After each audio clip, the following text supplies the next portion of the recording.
Deux choses, il y a la sexualité telle qu'elle peut être vécue, telle qu'on peut essayer de la comprendre, et il y a le sexe, c'est le sexe des magazines.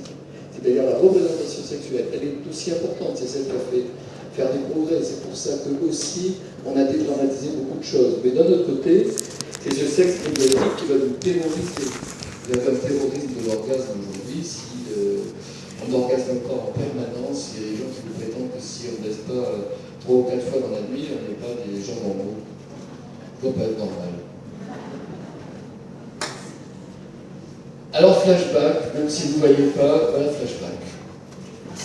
Libération. Qu'est-ce qui s'est passé il y a 50 ans? Je vous donne le coup. Et je crois que c'est très important que vous le compreniez. D'ailleurs, il y en a certains qui ont vécu la période il y a 50 ans. Non, j'insiste là-dessus, il n'y a pas eu de libération sexuelle dans les années 1970 en Occident. C'est très important, j'insiste, parce que ça va être la suite de ce qu'on va dire. Il n'y a pas eu de libération sexuelle, il y a eu simplement la libération de la sexualité des femmes et des homosexuels. Les mecs ont toujours fait tout ce qu'ils voulaient. C'est important que vous le compreniez, parce qu'on parle sans arrêt de libération sexuelle. Non, les mecs ont toujours baisé comme ils voulaient. C'est vrai que la sexualité des femmes était inexistante. Les homosexuels, ils se planquaient. Et encore aujourd'hui, c'est très compliqué. Et même, j'exerce aujourd'hui à Paris, et vous vous dites, c'est quand même une ville qui est beaucoup plus libre apparemment. Non, je suis beaucoup d'homosexuels qui sont très mal. Tiens, je suis un médecin homosexuel qui est très gêné à la trouille dans chaque nomination dans un hôpital que l'on sache qu'il est homosexuel. Il est l'objet de qualité, d'ostracisme. Non, c'est très compliqué. Libération, oui, qu'est-ce qui s'est passé? Dans les années 1970, en Occident, c'est un phénomène que les sociologues repèrent bien, c'est un phénomène de sociologie. Il y a beaucoup de changements qui sont faits au même moment, parce qu'à chaque fois, vous allez dire, tiens, c'est 1968. Non, 1968 est un épiphénomène du passage de la société traditionnelle à la société moderne. On en a parlé, je vais sûrement vous en parler ici d'autres années. Mais les grands phénomènes en matière de sexualité, c'est la contraception, c'est la chose essentielle. Tiens, dans un écrit que j'ai fait cette année, Sextory, une bande dessinée, d'entre vous la connaissent ou ont pu la lire, il y a deux périodes dans l'histoire de l'humanité où la sexualité a été libérée, c'est-à-dire la sexualité des femmes a été libérée. Le reste du temps, je vous dis que les hommes ont toujours fait ce qu'ils voulaient. Ces deux périodes, c'est la période actuelle, depuis les 50 dernières années, et c'est l'Égypte ancienne, dans laquelle il y avait une sorte d'égalité, dans laquelle, par exemple, les femmes avaient des professions, elles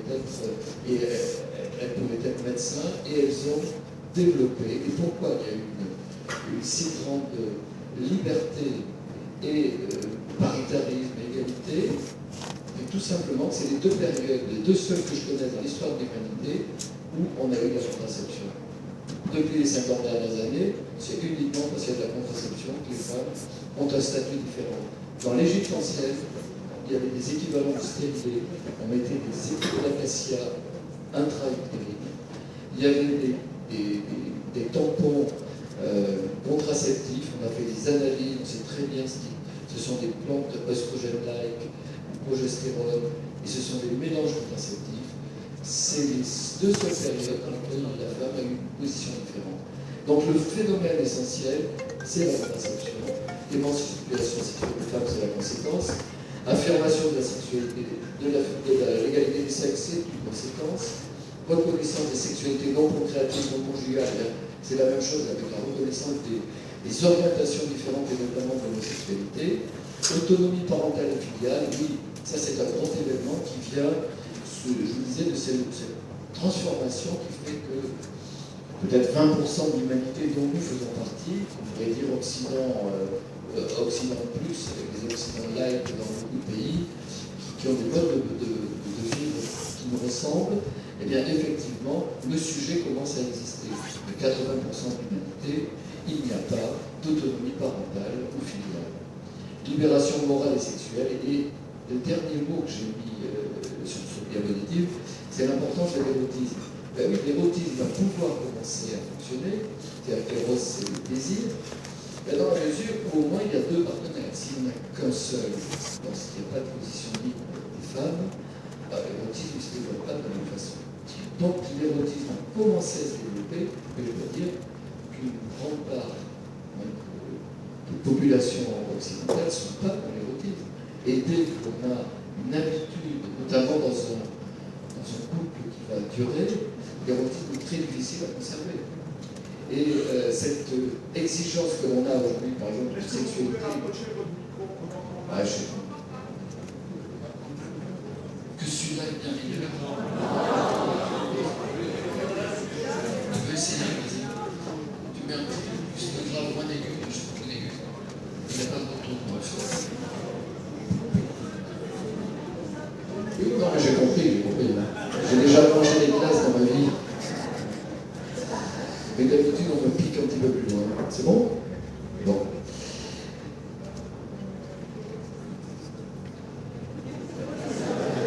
Plus fort.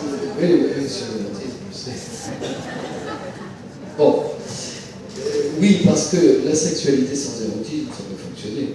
Ça s'arrête, ou alors c'est unilatéral. Mais ça ne va pas très loin. Et c'est quelque chose qui n'est certainement pas assez ni développé ni appris, parce que, vous le savez, pour beaucoup qui m'ont déjà écouté ici, dans la mesure où la sexualité est apprise, l'expérience est quelque chose de considérable. Mais il faut aussi qu'il y ait des apprentissages. Et l'érotisme, malheureusement, ça ne s'apprend pas. J'avais lancé une idée il y a une vingtaine d'années, non pas de réouvrir une maison close, mais d'ouvrir des sex-écoles. Ben oui, mais c'est pas très difficile, je n'ai pas trouvé d'interlocuteur au ministère de l'Éducation. La chose essentielle qui s'est passée, c'est ça. C'est-à-dire le fait avec Simone de Beauvoir dans cette phrase, vous savez, qui est la première phrase du deuxième tome, si vous l'avez lu, vous en souvenez, du deuxième tome du deuxième sexe, c'est surtout, elle autorise les femmes à avoir un rôle actif après un siècle de facilité imposée. Depuis l'Antiquité, une honnête femme se doit d'être passive.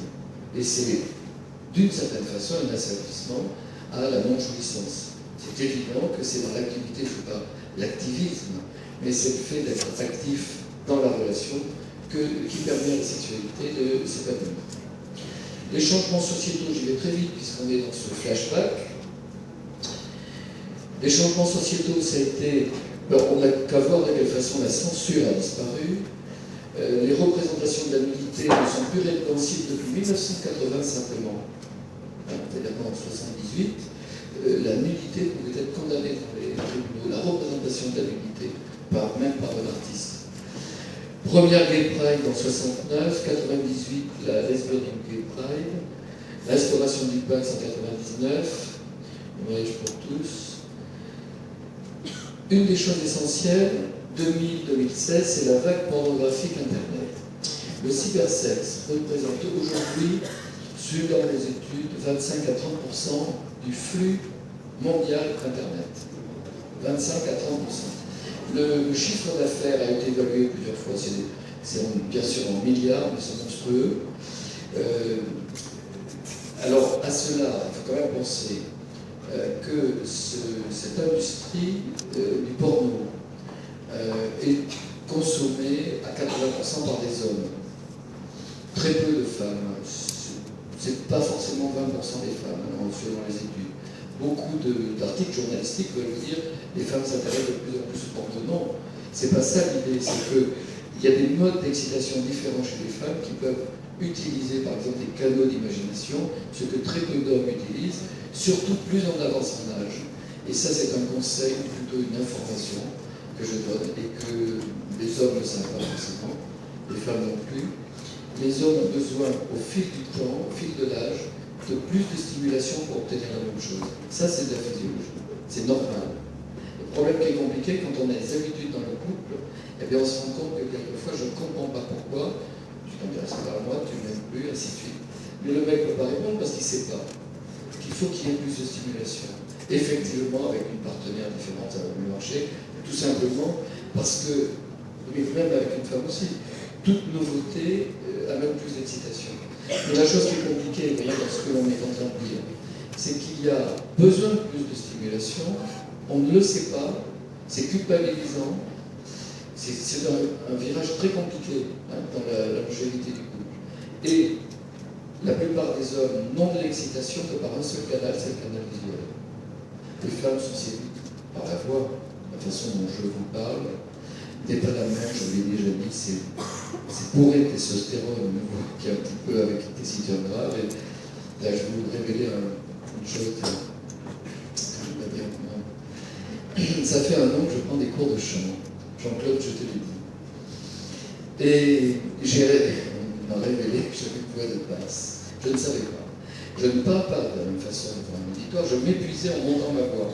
Et lorsqu'on perd sa testostérone, je continue à vous parler comme ça, est-ce que ça vous intéresse autant? Dans l'érotisme. Bon. Donc la tessiture grave est portée par la testostérone. Et la stimulation des hommes, elle est essentiellement visuelle.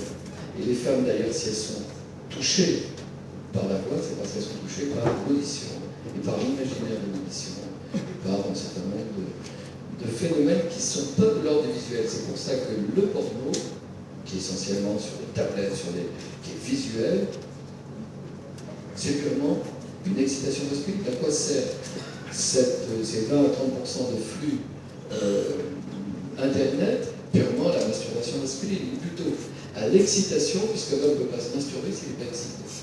Donc s'il n'y a pas un signal d'excitation, et ça sert uniquement à ça, mais il faut le dire, le redire, donc 25 à 30% plus de la circulation du net sert à la masturbation masculine. Et on va le voir que tout l'avenir qu'on peut imaginer va tourner autour des modes d'excitation qu'on peut avoir, homme ou femme, c'est-à-dire qu'on a besoin, il y a 2 phases essentielles dans la sexualité, vous allez tout comprendre de votre sexualité, parce que c'est tellement projectif ce que je suis en train de vous raconter. Il y en a qui se culpabilisent, il y en a d'autres qui se disent comment il fait. Bon. Mais il est vrai qu'on n'a pas appris qu'il y a 2 phases. Il y a une phase d'excitation et il y a une phase de stimulation. Quand vous regardez le modèle du net, du modèle porno du net, ben, il y a une scotomisation de tous les préliminaires. 2 personnes arrivent, scoutent à poil, pénètrent, et il y a une mécanique sexuelle qui enlève pratiquement tout effet de sensualité. Le problème, c'est qu'aujourd'hui, c'est reproduit. Il y a pas très longtemps, je faisais une émission sur la RTBF, dialogue interactif avec des auditeurs. Alors ça se passe à Paris dans un studio et on pose une première question. Le porno a-t-il changé la sexualité de nos ados? Et il m'est venu une réponse qui est différente de celle qui m'est venue à mon insu. Non. J'étais étonné. J'ai réfléchi un court instant avant de poursuivre et je me suis dit, j'ai raison. Ça se fait tout seul. Je ne savais pas. Non, ça n'a pas changé la sexualité de nos ados. Ça a changé la sexualité à nous tous. Il n'y a pas un mec ici qui baise pas différemment depuis qu'il y a le porno, c'est-à-dire en faisant quand même attention à ce que les autres peuvent faire, et on pense que les autres marchent comme ça. Or, ça a modifié, ça fout des complexes. On voit des gens qui consultent parce qu'ils ne font pas comme, ils voient, il y a un site français, vous connaissez pas le site Jackie et Michel, vous connaissez? Je vois les sourires, ça fait, mais ouais. www.jackietmichel.com. Claude, tu auras 0 de conduite, dehors. 0 en conduite sexuelle, ça fait mal. Tu vas voir ta maman tout à l'heure. Je sais plus où j'en étais. Si je sors 3 conneries. Mais oui, ça n'a pas changé la sexualité des ados. En fait, je vais vous dire, Jackie et Michel, c'était un gars que je devais sortir. On m'avait dit, tu n'arriveras pas à sortir Jackie et Michel pendant la conf. Et si, je suis arrivé. Bon, ceux qui ne l'ont pas vu, vous pouvez y aller, c'est vraiment très con. Et vous le regardez une fois et vous savez. Par contre, oui, c'est très vrai que ça a changé notre sexualité à nous tous. C'est-à-dire que cette vague pornographique a modifié les modes d'excitation, notamment, je vous dis, en scotomisant la phase de sensualité, qui est la phase de stimulation, de sensation avant la stimulation. Je dis également 2000, c'est quand même une révolution au niveau des rencontres. C'est-à-dire qu'il n'y a jamais eu autant de couples recomposés. C'est-à-dire que la durée du couple depuis une cinquantaine d'années s'est progressivement réduite. Parallèlement à un autre phénomène qui est simplement l'augmentation de la longévité. C'est-à-dire quand vous faites un couple, au Moyen-Âge, un couple durait en moyenne 15 ans. Fin du XXe siècle, 25 ans. Aujourd'hui, deux jeunes de 16 ans qui se mettent ensemble peuvent rester jusqu'à 90 ans. Ça fait donc, vous voyez ce que je veux dire. C'est-à-dire que dès que vous êtes devant une perspective telle, vous allez vous y arriver. Donc, dès que la longévité a augmenté, la durée des couples s'est réduite, et on se rend compte qu'entre maintenant 30 et 50 ans, par exemple, en tout cas 40 et 50 ans, il y a beaucoup d'études qui ont montré, il y a pratiquement, dans les grandes villes, pratiquement 50% de couples recomposés. C'est-à-dire qu'il y a forcément eu plusieurs tranches de vie. À partir de là, la recomposition est très compliquée. La recomposition masculine est beaucoup plus rapide que la recomposition féminine. Le terme recomposition est un terme de sociologie, c'est pas très joli, mais c'est le fait, non, c'est la recombinaison, pardon. C'est-à-dire le fait de se remettre avec quelqu'un, un homme se remet toujours plus vite qu'une femme avec quelqu'un. C'est pas les mêmes modes ou désirs de rencontre. Par contre, ont dû se développer des modes de rencontre. Et aujourd'hui, par exemple, dans l'étude INSERM Nathalie Bajos 2008, 18% de la population, 20 000 Français, avait fait l'amour avec quelqu'un rencontré sur le net. Il y a eu un autre travail intermédiaire en 2010 ou 2012 qui a montré qu'on c'était à ce moment-là un petit peu plus de 20%, 22% je crois. Je suis sûr que dans moins de 10 ans, 50% de la population aura fait l'amour avec quelqu'un rencontré sur le net. Vous allez comprendre pourquoi. Ce n'est pas forcément des sites de rencontre. La plupart de nos enfants ont fait l'amour avec quelqu'un rencontré sur le net parce que cette copine de mon copain, j'ai rencontré sur Facebook, avec laquelle j'ai interchangé. C'est-à-dire que ça permet des rencontres improbables, ça permet des rencontres à distance, et déjà vous avez un des modes de l'évolution peut-être future de la sexualité, où il va y avoir des rencontres totalement improbables, une redistribution de la rencontre amoureuse qui se fait très difficilement. Une ville comme Paris, je crois qu'il a été estimé qu'il y avait en permanence 3 à 4% de célibataires, enfin de gens vivant seuls, 3 à 4 millions de célibataires, et qui n'arrivent pas à rencontrer. C'est très compliqué comme histoire, la rencontre amoureuse. Je vais très vite sur la représentation sociale, j'ai quelle heure? Il me reste combien, une demi-heure? D'accord, merci Eric. Représentation sociale, je ne pouvais pas le lire parce que je vais rapidement, mais ça, c'est pas le plus important. Vous avez une médiatisation de la sexualité qui est importante parce que la sexualité est apprise comportementalement, mais elle est socialement construite. Ça dépend des images que l'on renvoie de la société. Et le modèle porno est mondialisé, et vous avez une surreprésentation médiatique de toutes les minorités sexuelles. Quand on va parler de transsexuels que vous voyez à la télévision, j'en vois pas un par l'année dans mon cabinet.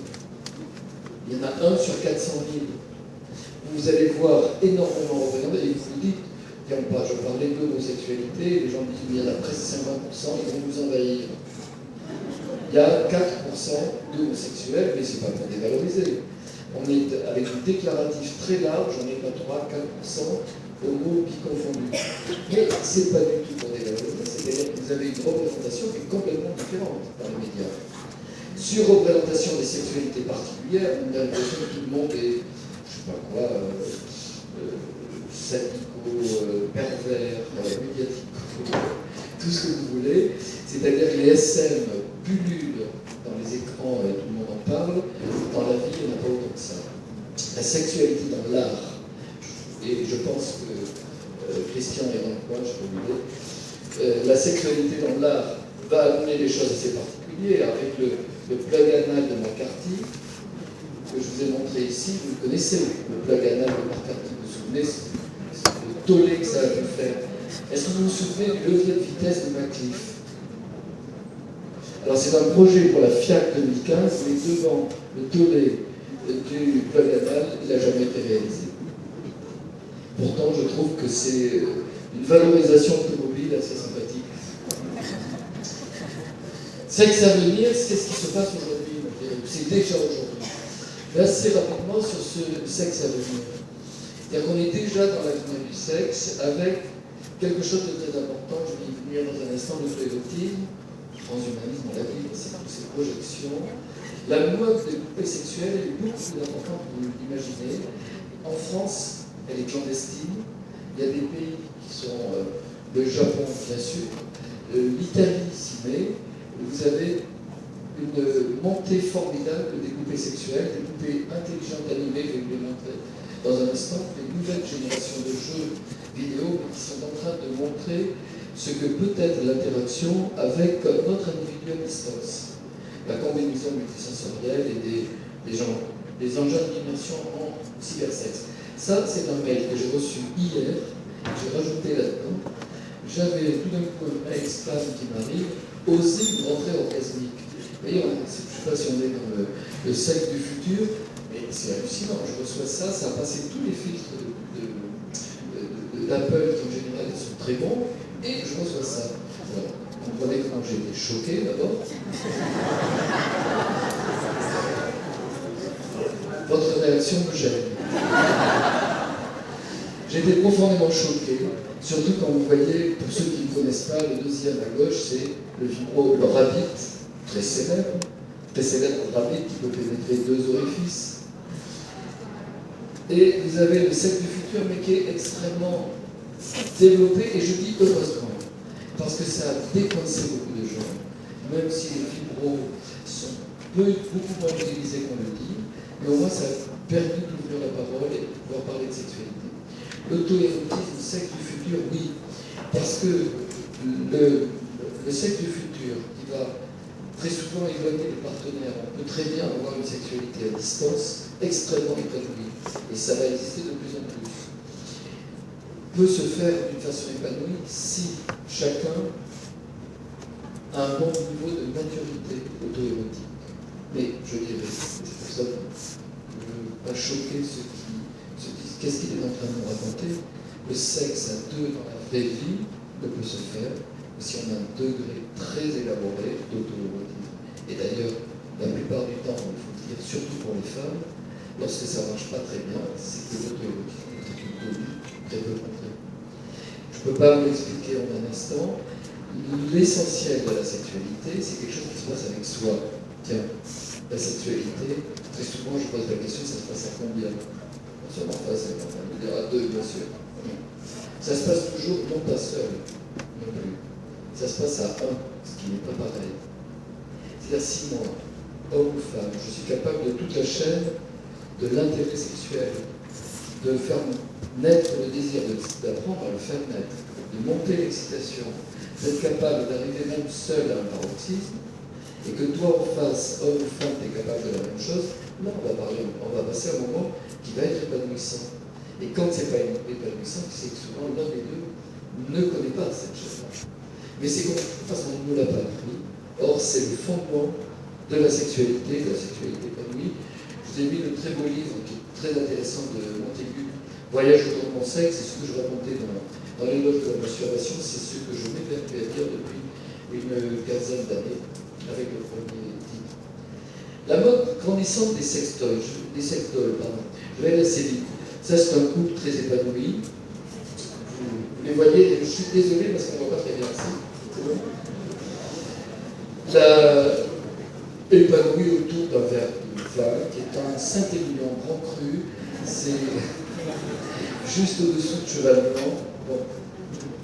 Alors, c'est les sextoys. Ici, effectivement, elle paraît un peu figée, la jeune fille. Là, je pense que les femmes qui sont ici apprécieraient beaucoup le contact avec cet individu. Ça vous intéresse? Et vous allez voir le pourcentage de ceux que ça intéresse. Alors, on les appelle des sexbots, parce que c'est des sex robots. Et puis là, maintenant, on ne parle plus de partenaire visuel, mais vous avez vu de vrais compagnons. Mais voyez-vous, vous trouvez un vrai compagnon, c'est un robot. Ce sont des formes en silicone. Je vous présenterai aussi intelligence artificielle, comportement adapté, elle mesure 1m73, 64 kg, 90 de tour de poitrine. Vous pouvez la prendre en 80, vous avez toutes les tailles. Le prix, 4008, 6003, ce qui n'est pas très cher, selon le modèle et l'intelligence. Et je dis l'intelligence parce que, vous allez voir, c'est, je n'ose pas dire individu, c'est pas des animaux non plus, c'est des créatures. Ces créatures sont maintenant labellisées avec un mini ordinateur et suivant effectivement le niveau d'intelligence, ça vaut beaucoup plus cher parce que les processeurs ont été élaborés différemment. Et bien là, figurez-vous, vous ne trouvez pas bien ce mec. Alors on m'a pas mis, oui c'est David Goldberg, il s'appelle, j'ai plus son nom, merde, je suis désolé, je crois qu'il s'appelle Steven. Il est, on ne le voit pas très bien ici, mais franchement c'est celui qui m'a le plus scotché quand j'ai cherché. Mais il est d'une beauté ce mec. Alors il est complètement silicone. Je ne sais pas son prix. Mais franchement, ça ne vous intéresserait pas. Mieux que le robot tout à l'heure, quand même, je sens quelques réticences que je ne comprends pas. J'avoue, je ne comprends pas. Oui. J'ai 10 minutes. Ah oui, d'accord. Alors là, je suis désolé d'une chose. C'est que cet appareil est peut-être une génération non robotisée. Là, j'avais 2 vidéos qui sont épatantes. Qui vous montrer. Parce qu'on a essayé. Alors, je vais essayer de les mimer. Celle-là, vous ne pouvez pas l'avoir, sans mime. Alors, elles ne sont pas. Ce sont des poupées japonaises extraordinaires en silicone. Vous avez l'impression qu'elles font l'amour, elles se lobent, je vais essayer de faire oui. Il y en a un certain nombre, mais la chose qui est très bonne, c'est que le message est en italien. C'est une vidéo d'une société japonaise pour vendre des poupées en Italie. Et vous voyez, vous vendent ces poupées, on vous montre quelques orifices, enfin, elles se lobent de façon extraordinaire contre vous, et surtout, on voit la façon dont les silicones ont évolué. Moi, j'ai connu les premières, j'ai vu les premières poupées il y a une quinzaine d'années, qui étaient quand même, c'était assez figé, vous voyez. Aujourd'hui, la qualité des silicones, il y a même des réchauffeurs qui donnent des sensations de température à l'intérieur. Vous avez la plasticité de la poitrine en fermant les yeux, c'est pas très différent. D'une poitrine faite par Jean-Claude. Hein. Non, d'une vraie poitrine, les femmes, non. Bon. La deuxième vidéo, je vais essayer de passer, mais je ne sais pas comment je connais. Voilà.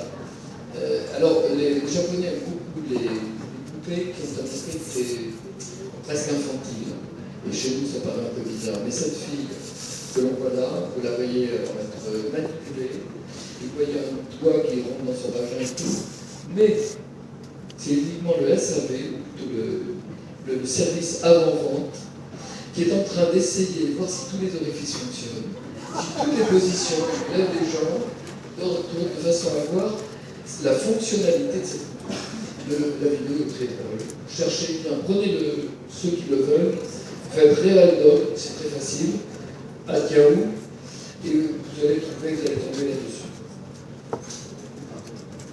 Harmonie, c'est le premier sexbot, ça a été le premier sexbot. C'est une poupée également animée, mais qui est parlante. Et elle est comme celle-ci. On lui implante des logiciels qui sont interactifs et qui très vite s'habituent à vos demandes habituelles. Enfin, je parle aux hommes qui sont ici. Lorsque vous avez ce jeu de minutes, une minute. Bon. Vous voulez que je m'arrête? Alors, le logiciel, en fait, vous savez qu'ils apprennent ces logiciels. Et au bout d'un moment, mais vous êtes avec quelqu'un de formidable, qui, je vous dirai tout à l'heure l'intérêt des robots, qui se conforme à vos pensées, à vos moindres désirs. C'est extraordinaire. Regardez, lorsqu'elle vous dit, pourquoi 2 minutes? avez vu ce regard? Je parle aux hommes.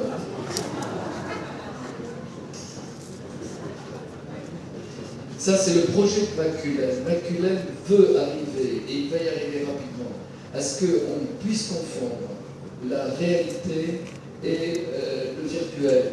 Cette femme à gauche est virtuelle. Les deux sont virtuels. Mais vous pouvez pas savoir, on pense, du fait de ses attitudes, que c'est un humain et que c'est un masque. Holodex, ça c'est encore dans le jeu. Cet homme est équipé, vous voyez, d'un masque 3D, vision, palpeur dans chaque main, et ses périphériques sont reliés à un ordinateur, et il y a une préparation d'un hologramme, c'est-à-dire qu'il va jouer avec une fille qui est très connue dans le milieu du porno américain, c'est Lexibel, mais ce n'est pas Lexibel, là, c'est l'avatar de Lexibel en 3D, que cet homme, en tournant, il dit, ça sur ses paroles, hein, on peut marcher tout autour, la déshabiller, c'est un fantasme masculin, parce que moi j'ai pensé que j'ai jamais déshabillé une femme comme ça.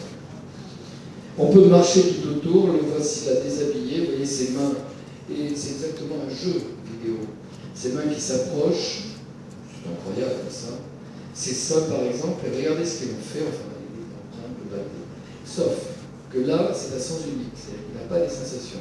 Alors on va passer à un autre, ça c'est virtual sex, c'est-à-dire que vous choisissez dans une gamme les hôtesses, les stars du porno adulte, vous allez choisir, ça c'est une des filles par exemple qui se fait photographier, elle a 40 ou 50 caméras, qui la prennent en même temps et qui vont réaliser l'avatar avec lequel vous allez jouer ou vous allez vivre. Là c'est pareil, ce sont des avatars. Ça, c'est une stimulation de performance organique, il y en a énormément. C'est tout simplement, essentiellement un vibro et des commandes extérieures. Ça a été fait par beaucoup d'artistes. Mais ça, c'est plus intéressant, et c'est là l'avenir sûrement. Ce sont les combinaisons multisensorielles qui vont donner exactement, et c'est très surprenant, la façon dont ça restitue le contact. Cet homme a un masque 3D, il a... la dernière partie, je fais à toute vitesse. Peut-être la suite. Peut-être la suite, peut-être. Par exemple, cet homme ici sent complètement la sensation de cette femme qui est en train de l'enserrer dans ses bras. Ici, deux sujets, ça vous ressemble, dans 20 ans, en combinaison, qui sont munis de casques 3D et qui peuvent, même sans se toucher, interréagir. Là, on est dans quelque chose d'un peu particulier, c'est-à-dire cet animal créature, lorsque vous êtes dans un système un peu adapté, eh bien, vous allez pouvoir jouir d'une façon extrêmement libre. L'amour avec les robots, c'est une espérance. Alors, je vous donne l'intérêt de l'amour avec les robots, et vraiment, je conclue. Il y a ça, il y a tout petit peu, puis c'est conclu. Seriez-vous prêt à faire l'amour avec un robot pour vivre plus longtemps? 67% d'hommes ont dit oui, pour vivre plus longtemps, parce qu'il a été montré que l'espérance de vie augmente. Avec les robots, il y a moins de risques cardiovasculaires, parce que le robot va moins poser des choses qu'il veut, beaucoup moins de risques d'instabilité conjugale. Réduction du risque de MST et encore, parce que là, il faut faire gaffe à ce qu'on a appelé le tourisme sexuel des robots. Dans Sex Story, on a fait un truc drôle avec ma dessinatrice, c'est qu'on a imaginé une manifestation prostituée qui gueulait contre le développement des robots sexuels et la perte de l'emploi. Augmentation de l'intensité orgasmique, et je le disais tout à l'heure à quelqu'un qui me demandait ce qui allait se passer, il y a des sexbots dotés d'une quadruple langue pour cunnilingus, d'une bouche plus soyeuse pour fellation, d'une capacité de massage point G, c'est-à-dire que vous allez choisir tout ce que vous voulez, et vous l'avez à volonté, ça pourra aller plus vite, vous pouvez caler un petit rendez-vous de quelques minutes, et donc 2000 rythmes réglables. Les sexbots seront plus désirables, plus patients, plus altruistes, plus compréhensifs qu'un partenaire humain.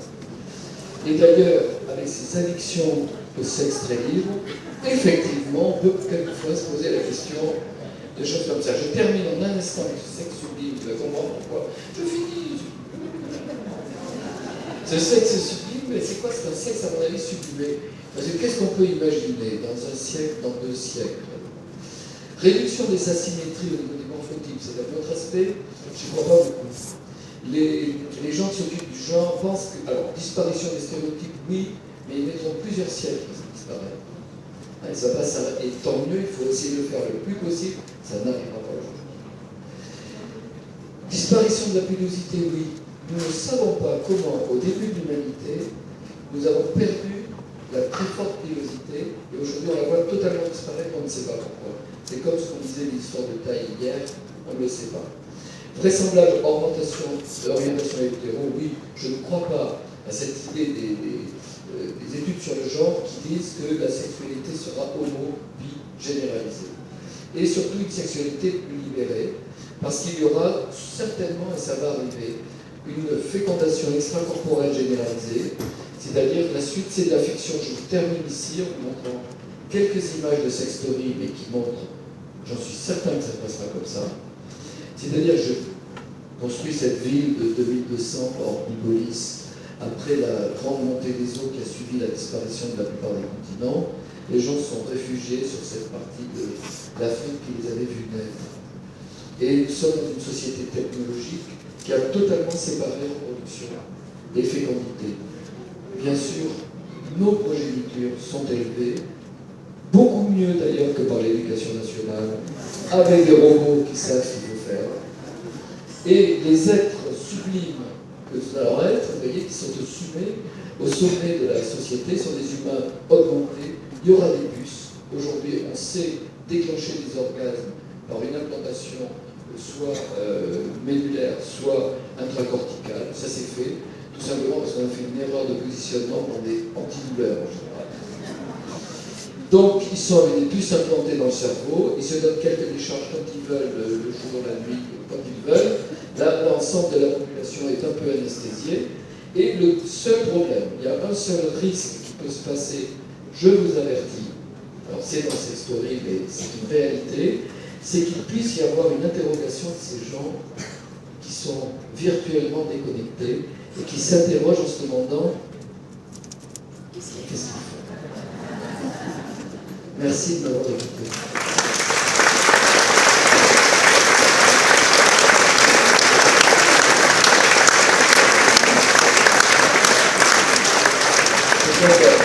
Je compte à 25 minutes de questions. Spontanément, j'ai des questions. Merci Philippe. Franchement, on est complètement hors du temps. Moi, j'ai une question concernant ces merveilleux homosexuels qui m'intéressent éventuellement. C'est l'absence d'une part de pilosité qui me gêne. Moi, je fais partie des femmes qui aiment les hommes qui ont des poils. Ne vous rasez pas, ne vous épilez pas. J'aime les hommes qui transpirent. Qu'est-ce qu'on fait des hormones et qu'est-ce qu'on fait des fluides sexuels? Moi, je veux bien sucer un robot, mais est-ce qu'il a quelque chose à me donner à boire?